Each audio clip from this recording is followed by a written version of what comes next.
ఫోటోని చూడడం కోసం బుజ్జమ్మ కిందికి వస్తుంది. ఈ లోపల చెంబ 6 అని గదికి వెళ్ళి వెతుకుతూ ఉంటుంది. ఈ పిల్లేంటి ఎక్కడా కనిపించట్లేదే! ఆ మనోహరి చెప్పటం, నేను చెప్పటానికి రావటం ఏంటో ఇదంతా ఏం జరుగుతుందో అని చెంబ అనుకుంటూ ఉంటుంది. అసలు ఫోటో చూడమని చెప్పిన చెంబ ఇంకా రాలేదేంటి? ఏం చేస్తోంది అని మనోహరి అనుకుంటూ ఉంటుంది. పెన్ కోసం వెళ్ళిన బుజ్జమ్మ ఇంకా రాలేదేంటి?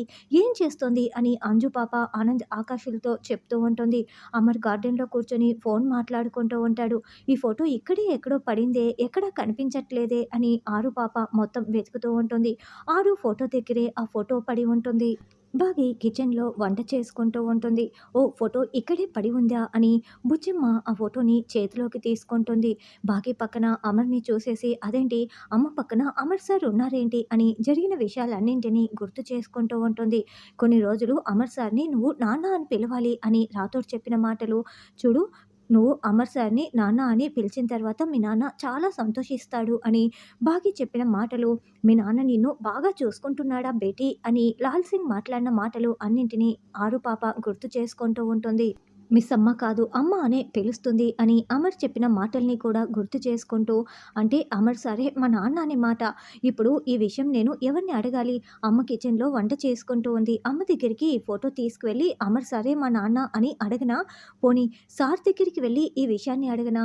ఒక పని చేస్తాను. సార్ దగ్గరికి వెళ్ళి అడిగితే సరిపోతుంది. ఈ ఫోటో చూపించి మరీ అడుగుతాను అని బుజ్జమ్మ వెళ్తూ ఉంటే, అప్పుడే బుజ్జమ్మ అంటూ అంజు పాప అక్కడికొచ్చి పిలుస్తూ ఉంటుంది. ఎక్కడికి వెళ్తున్నావు అని అంజు పాప అడగటంతో అది అక్క అక్క అని బుజ్జమ్మ నసుగుతూ ఉంటుంది. ఏంటి నీ చేతిలో ఫోటో ఉంది అని అంజు ఫోటోని తీసుకొని చూసేస్తుంది. అయ్యో మిస్సమ్మ డాడ్ కలిసి ఉన్న ఫోటో బుజ్జమ్మ చూసేసిందే. ఇప్పుడు కొన్ని రోజులు ఈ విషయం బుజ్జమ్మకి తెలియకూడదని మిస్సమ్మ చెప్పింది కదా! ఇప్పుడు బుజ్జమ్మకి డ్యాడీ గురించి నిజం తెలియకూడదు కదా! ఏం చేయాలి అని అంజు పాప ఆలోచిస్తూ ఉంటుంది.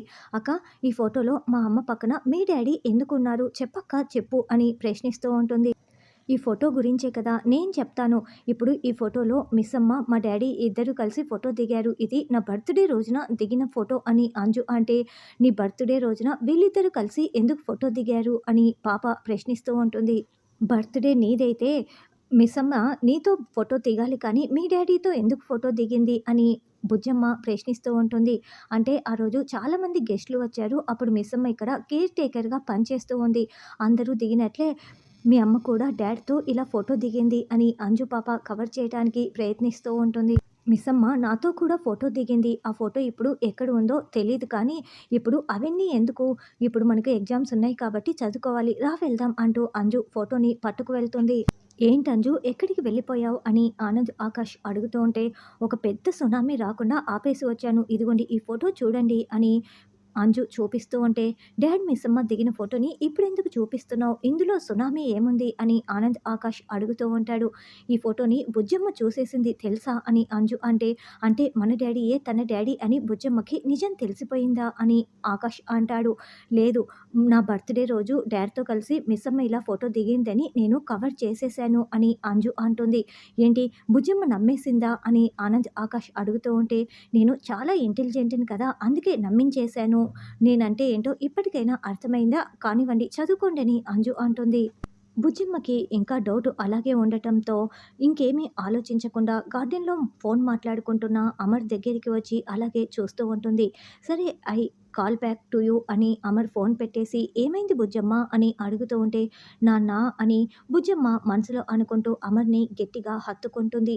ఏమైంది బుజ్జమ్మ అని అమర్ అడుగుతూ ఉంటే, ఏమీ లేదు సార్, ఒకసారి మిమ్మల్ని హత్తుకోవాలనిపించింది అని బుజ్జమ్మ అంటే, ఇలా ఎప్పుడు హత్తుకుంటారో తెలుసా? పట్టరాని సంతోషం వచ్చినప్పుడు, లేదంటే పట్టరాని దుఃఖం వచ్చినప్పుడు. ఇప్పుడు నువ్వు సంతోషంతో హగ్ చేసుకున్నావా? దుఃఖంతో హగ్ చేసుకున్నావా? అని అమర్ ప్రశ్నిస్తూ ఉంటాడు. రెండు నాన్న, ఇన్నేళ్ళు మిమ్మల్ని మిస్ అయ్యానన్న దుఃఖంతో, ఈరోజు మీరే మా నాన్న అని నాకు నిజం తెలిసిన సంతోషంతో అని బుజ్జమ్మ మనసులో అనుకుంటూ ఉంటుంది.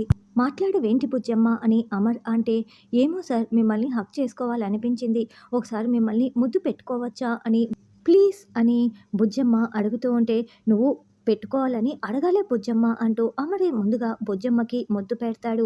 తర్వాత బుజ్జమ్మ కూడా అమర్‌కి ముద్దు పెడుతుంది. "నీకు బాధొచ్చినా, సంతోషం వచ్చినా, ఏమొచ్చినా నువ్వు నాకు చెప్తూ ఉండు. ఆఖరికి నిన్ను ఎవరైనా ఏమైనా అన్నా కూడా నాతో వచ్చి చెప్పేసేయి. మిస్సమ్మ ఏమన్నా అన్నా కూడా నాతో వచ్చి చెప్పేసేయి" అని అమర్ చెప్తుంటే దూరం నుంచి చెంబ ఇదంతా చూస్తూ ఉంటుంది. ఏం మాట్లాడుకుంటున్నారు? ఈ పిల్లకి నిజం తెలిసేలా చేయమని ఆ మనోహరి చెప్పింది. బాగీకి నిజం తెలిస్తేనేమో నా పళ్ళు రాలగొడుతుంది. ఏదైతే అదైంది. ఈ పిల్లకి నిజం తెలిసేలా చేస్తాను అని చెంబ అనుకుంటూ ఉంటుంది. చూడు, నాకు చెప్తానని నువ్వు నాకు మాట ఇవ్వు అని అమర్ ఒట్టు వేయమని అడగటంతో, అలాగే సార్ చెప్తాను. మీకు ఫోన్ వస్తుంది కదా, ఫోన్ మాట్లాడుకోండి అని బుజ్జమ్మ లోపలికి వస్తూ ఉంటుంది. అప్పటి వరకు దాక్కున్న చెంబ బుజ్జమ్మ లోపలికి రాగానే, "బుజ్జమ్మ, ఇంతవరకు సార్‌తో నువ్వు ఏం మాట్లాడుతున్నావు?" అని అడుగుతూ ఉంటే, "ఏం లేదు యాదమ్మ, నాకు ఏ ప్రాబ్లమ్ వచ్చినా చెప్పమని సార్ నన్ను ఒట్టు వేయమన్నాడు. నేను కూడా ఒట్టు వేశాను. స్కూల్ విషయాలు మాట్లాడుకున్నాం" అని బుజ్జమ్మ చెప్తుంది. "అంతేనా, ఇంకేమీ మాట్లాడుకోలేదా? సరే కానీ మీ నాన్నెవరో నీకు తెలుసుకోవాలని ఉందా?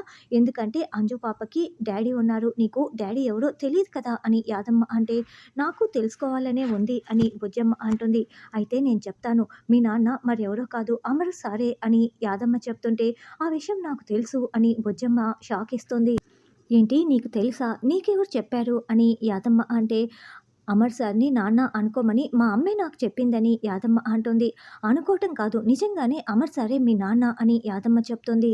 "సీరియస్‌గా అమర్ సారే మీ నాన్న" అని యాదమ్మ చెప్తుంటే, "సీరియస్‌గా అమర్ సారే మా నాన్న అని మా అమ్మ అనుకోమని చెప్పింది" అని ఆరు పాప చెప్తుంటే, "అబ్బా! ఈ పిల్లకి ఎలా అర్థమయ్యేలా చెప్పాలి" అని చెంబ మనసులో అనుకుంటూ, "అది కాదు, సీరియస్‌గా నిజంగానే అమర్ సారే మీ నాన్న, అనుకోవటం కాదు, ఇదంతా నిజం" అని చెంబ చెప్తుంటే, "అది నాకు తెలుసు. సీరియస్‌గా నేను చెప్తున్నా. మా అమ్మ అలాగే అనుకోమని చెప్పిందని" బుజ్జమ్మ అంటుంది. "అబ్బా! ఈ పిల్లకి చెప్పినా అర్థం కాదులే" అని చెంబ మనసులో అనుకుంటూ, "సరే నువ్వు వెళ్ళు" అని చెప్పటంతో, "అమర్ సారే మా నాన్న అన్న నిజం నాకు తెలిసిపోయింది. కానీ అమ్మ నాకు ఈ విషయం చెప్పలేదు, దాచిపెట్టింది. అమ్మ ఎందుకు ఈ విషయం దాచిపెట్టిందో నాకు తెలీదు, కానీ నాకు నిజం తెలిసిందన్న నిజం అమ్మకి ఇప్పుడే తెలియకూడదు అని నేను కూడా దాచిపెడతానని" పాప మనసులో అనుకుంటూ ఉంటుంది. "ఏంటి చెంబా, ఆ పిల్లకి నిజం చెప్పావా? ఫోటో చూపించావా?" అని మనోహరి వచ్చి అడుగుతూ ఉంటే, "ఆ పిల్లకి డైరెక్ట్‌గా నిజం చెప్పాను. కానీ ఆ పిల్ల నమ్మట్లేదు. అమరేంద్రని నాన్న అనుకోమని బాగా చెప్పిందంట. చెప్పిందే ఎన్ని సార్లు చెప్తావంటూ నేను ఎంత చెప్పినా నా మాటలు అస్సలు నమ్మటం లేదు" అని యాదమ్మ అంటే, "ఏంటి, నమ్మటం లేదా?" అని మనోహరి షాకింగ్‌గా వింటూ ఉంటుంది. "అయినా నువ్వు బాగీని, అమరేంద్రని విడదీయటం కోసం రణవీర్‌తో నువ్వు ఎన్ని ప్లాన్లు వేసినా కూడా ఏవి వర్కౌట్ అవ్వవు మనోహరి. అడ్డదారుల్లో కాకుండా నేరుగా రహదారిలోనే ప్లాన్ చెయ్యి. డైరెక్ట్‌గా అమరేంద్రతోనే తేల్చుకో" అని యాదమ్మ అంటే, "అలాగేనని" మనోహరి అంటుంది. రణవీర్‌ని ఒక గదిలో, చీకటి గదిలో బంధించేసి ఉంటారు.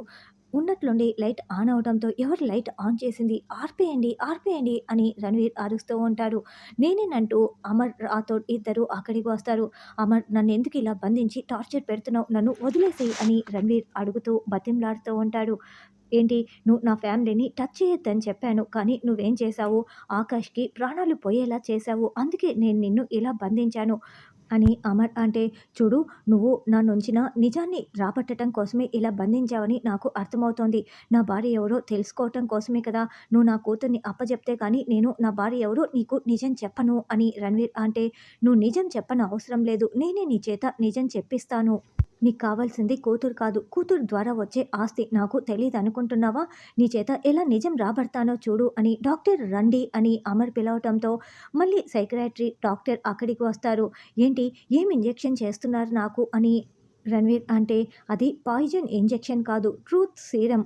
నువ్వు స్పృహ కోల్పోతావు. నీలోని నిజాలన్నీ కూడా బయటికి వస్తాయి" అని అమర్ రాథోడ్ గట్టిగా పట్టుకొని డాక్టర్ చేత ఇంజెక్షన్ చేస్తారు.